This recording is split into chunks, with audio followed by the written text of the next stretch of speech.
नमस्कार, मैं हूं गरिमा वाजपेयी और आप देख रहे हैं के न्यूज का खास कार्यक्रम देवभूमि का दंगल। और आज देवभूमि के दंगल में बात होगी महंगाई आउट ऑफ कंट्रोल को लेकर। ब्रेक के बाद देवभूमि के दंगल में आप सभी का स्वागत है। महंगाई आउट ऑफ कंट्रोल हो गई है, इसी पर आज हम विस्तार से बात कर रहे हैं। हमारे साथ में प्रवक्ता और मेहमान लगातार मौजूद हैं। सीमा डोरा जी के पास चलते हैं। हमारे साथ में भारतीय जनता पार्टी की ओर से सीमा जी, आपने सुना यहाँ पर सभी जो प्रवक्ता हैं, साथ ही साथ वरिष्ठ पत्रकार भी हमारे साथ में थे, वो भी कहीं ना कहीं आज जनता की ही बात उठाते हुए नजर आए और जनता के हक की बात उठा रहे हैं हम, क्योंकि महंगाई सीधा जनता पर असर कर रही है। सीमा जी, नैतिकता के आधार पर भी अगर बात करें तो नहीं लगता आपको कि मिडिल क्लास के बारे में भी सोचना चाहिए? मैं बार बार इस पर जोर दे रही हूँ क्योंकि आप कह रही कि 80 करोड़ को हम राशन दे रहे हैं। मिडिल क्लास को क्या मिल रहा है? ना तो वो सरकारी नौकरी में है जिसका आप भत्ता बढ़ा देंगी, जिसको 7वें वेतनमान के अंडर आप ले लेंगी। तो मिडिल क्लास जो 10 से 25 हजार रुपए की नौकरी करता है, जिसका डेली 100 से 150 200 रुपए पेट्रोल में लगने लगा है, वो कैसे अपना घर चलाएगा? और अभी नरेंद्र जी ने बहुत बड़ी बातें कही कि जो विवाहित है, जिनके बच्चे हैं, जिनके घर में परिवार है, कैसे उनका भला होगा? किसी के घर में कोई बीमार है, इतनी महंगी स्वास्थ्य सुविधाएं हो गई हैं, इतनी महंगी पढ़ाई हो गई है, ये सब कैसे पूरा मतलब ये बिल्कुल आम जरूरतों की बात मैं कर रही हूं। नैतिकता के आधार पर सोचिए ना, आप एक महिला हैं, आप समझ सकती हैं कि घर में किचन का क्या बजट होता है। एक व्यक्ति कैसे पूरा करेगा इस बजट को? जी, मैंने आपको बोला महंगाई के लिए तो वाकई हम लोग मंथन कर रहे हैं, सरकार हमारी मंथन कर रही है, उस पर भी हम कंट्रोल करेंगे। लेकिन जैसे कि आपने अभी नरेंद्र जी ने बोला कि कोई भी विवाहित होना चाहिए प्रधानमंत्री या कहीं का जो मंत्री होता है, हमारे आप पुराने जमाने में भी चाहिए। हमारे प्राचीन काल में जब हमारे राजा होते थे तो वो भी साधु सन्यासी जो उनके यहाँ जो होते थे, आचार्यों से सलाह लेके राजनीति करते थे, तो वो तो अपने आप में ही आचार्य हैं सर जी। ये हमारी प्रथा है, ये हमारा संस्कार है कि हम लोगों को आदत है कि गुरुओं से जो है वो नॉलेज लेने की। और मोदी जी तो अपने आप में ही गुरु है, योगी जी तो अपने आप में ही गुरु है, तो उनके लिए तो पूरा संसार, पूरा जो हमारा राष्ट्र है वो बच्चे हैं उन सबके।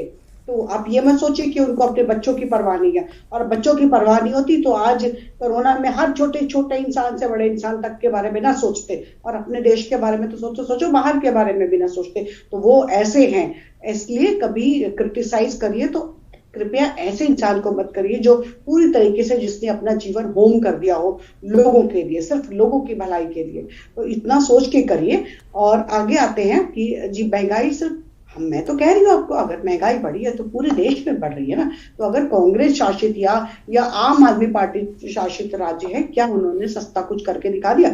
अगर उन्होंने सस्ता करके दिखा दिया तो हमें बता दो, तो हम भी उत्तराखंड में और सस्ता कर देंगे। उस हिसाब से हमें भी मास्टर देश का प्रधानमंत्री किस पार्टी से आता है? सीमा जी, आप क्यों कांग्रेस की बातें करती हैं? आप लोग अभी भी कांग्रेस की बातें करते हैं। कांग्रेस कहां थी और कहां पहुंच गई?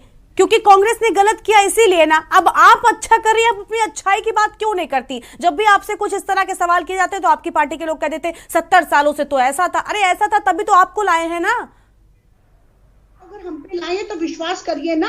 कब तक? अरे विश्वास पर थोड़ी ना घर चलता है मैडम। कब तक? विश्वास की एक सीमा होती है। जैसे अभी आपने यहाँ पर कह दिया कि हम कोशिश कर रहे हैं, आपके कोशिश करने से नहीं होता ना। क्या कोशिश हो रही है? अरे आप चुनाव था उसके पहले 5-5 रुपए 10-10 रुपए कम कर दिए गए पेट्रोल डीजल में, आज क्यों नहीं कम कर रहे हैं? क्योंकि अब तो कोई मतलब है नहीं जनता से। मैं तो आपको फिर कह रही हूँ कि जरा आपको पूरा उसका एक भेज दूंगी मैं आपको, किस तरीके से कहां से पेट्रोल आपका महंगा है। आपका पूरे विश्व में आपका पेट्रोल महंगा नहीं है, पेट्रोल अपने आप में ही महंगा था, वो तो नहीं कर रहे थे महंगा। अभी चुनाव से पहले कम हुए थे ना पैसे, अभी चुनाव से पहले कम हुए थे ना, अब तो बहुत ज्यादा बढ़ गए। अब फिर से 2-4 रुपए कम कर दीजिए, उतनी राहत मिल जाएगी जनता को। खाने के तेल में नहीं कर सकते, पेट्रोल में ही कर दीजिए। क्यों हर एक चीज महंगी हो रही है? इस पर विचार कर रहे हैं। ये कहते ना काफी नहीं है कि बस हम कोशिश कर रहे हैं। नेपाल इनको पेट्रोल जा रहा है, हम लोगों ने सब समेट लिए। ये सब चालें होती हैं। अचानक नींबू कहाँ चले गया मार्केट से? नींबू कैसे चला गया? ये सब देश को भ्रमित करने के लिए, दुनिया को भ्रमित करने के लिए। भैंस के आगे बीन बजाए भैंस खड़ी पगुरा है। कितना बीन बजा दो इनकी समझ में नहीं आएगा। आपको भी समझ में आएगा कि आपका देश कहाँ जा रहा है। आपने अपनी छूट की बात कह दी, आपने फ्री आम आदमी पार्टी को आपको ये नहीं मालूम कि महंगाई, जो आदमी ने दिल्ली में शराब के खाने में बच्चों के स्कूलों के सामने हर मोहल्ले में आपने उसका पक्ष लिया। इतने सीनियर होके भी आप केजरीवाल जी का पक्ष ले रहे हो। आपके मंत्री वहाँ इलाज करवाने जा रहे हैं, आपके मंत्री वहाँ इलाज कराने क्यों जा रहे हैं? यहाँ की राजनीति, आपके मंत्री क्या बात मंत्री यहाँ की सुविधाएं कहाँ हैं? यहाँ पे सुविधाएं कहाँ हैं? सीमा जी यहाँ पर कोई किसी का पक्ष नहीं ले रहा है। सीमा जी, कोई किसी का पक्ष नहीं ले रहा है। सब लोग आज सिर्फ जनता के पक्ष की बात कर रहे हैं और हम भी यही चाहते हैं कि जनता के मुद्दों की जो है वो बात हो। और जनता का सबसे बड़ा परेशानी फिलहाल महंगाई ही है। नरेंद्र जी, आप सुन रहे हैं यहाँ पर चर्चा में क्या निष्कर्ष निकलता है? क्योंकि सीमा जी कह देती विश्वास रखिए, विश्वास तो रखा है हमने, विश्वास जनता ने भी रखा, तभी आपको सर माथे पर बैठाया, पूरे मैंडेट के साथ आपको सत्ता में लेकर आए। अब कहती हैं कि कांग्रेस पार्टी जहां पर है वहां पर भी तो महंगाई बढ़ रही है। अरे भाई, देश का प्रधानमंत्री किस दल से आता है? हम तो सबसे ज्यादा भरोसा उस पर करते हैं ना। हम चाहते हैं पूरे देश में महंगाई कम हो। क्या बीजेपी शासित या फिर क्या कांग्रेस शासित? नरेंद्र जी, आखिरी प्रतिक्रिया जल्दी से आपकी। देखिए, जब तक इस देश के युवा को रोजगार नहीं मिलेगा हाथों में और रोजगार के जरिए वो अपना घर नहीं चलाएगा या उसको कमाई करने की आदत नहीं पड़ेगी, तब तक इस देश की प्रगति संभव इसलिए नहीं है क्योंकि आप जो अनुदान की संस्कृति है, जो अनुदान की संस्कृति एक तरीके से भीख की संस्कृति है। आप इस संस्कृति में जिन जिन लोगों ने भी इस संस्कृति का अनुसरण किया, वो क्षेत्र, वो राज्य, वो शहर, वो देश, वो गर्त में चले गए। आपको कभी भी ये वाली दिक्कत दक्षिण राज्यों में नहीं मिलेगी, आपको महाराष्ट्र में नहीं मिलेगी।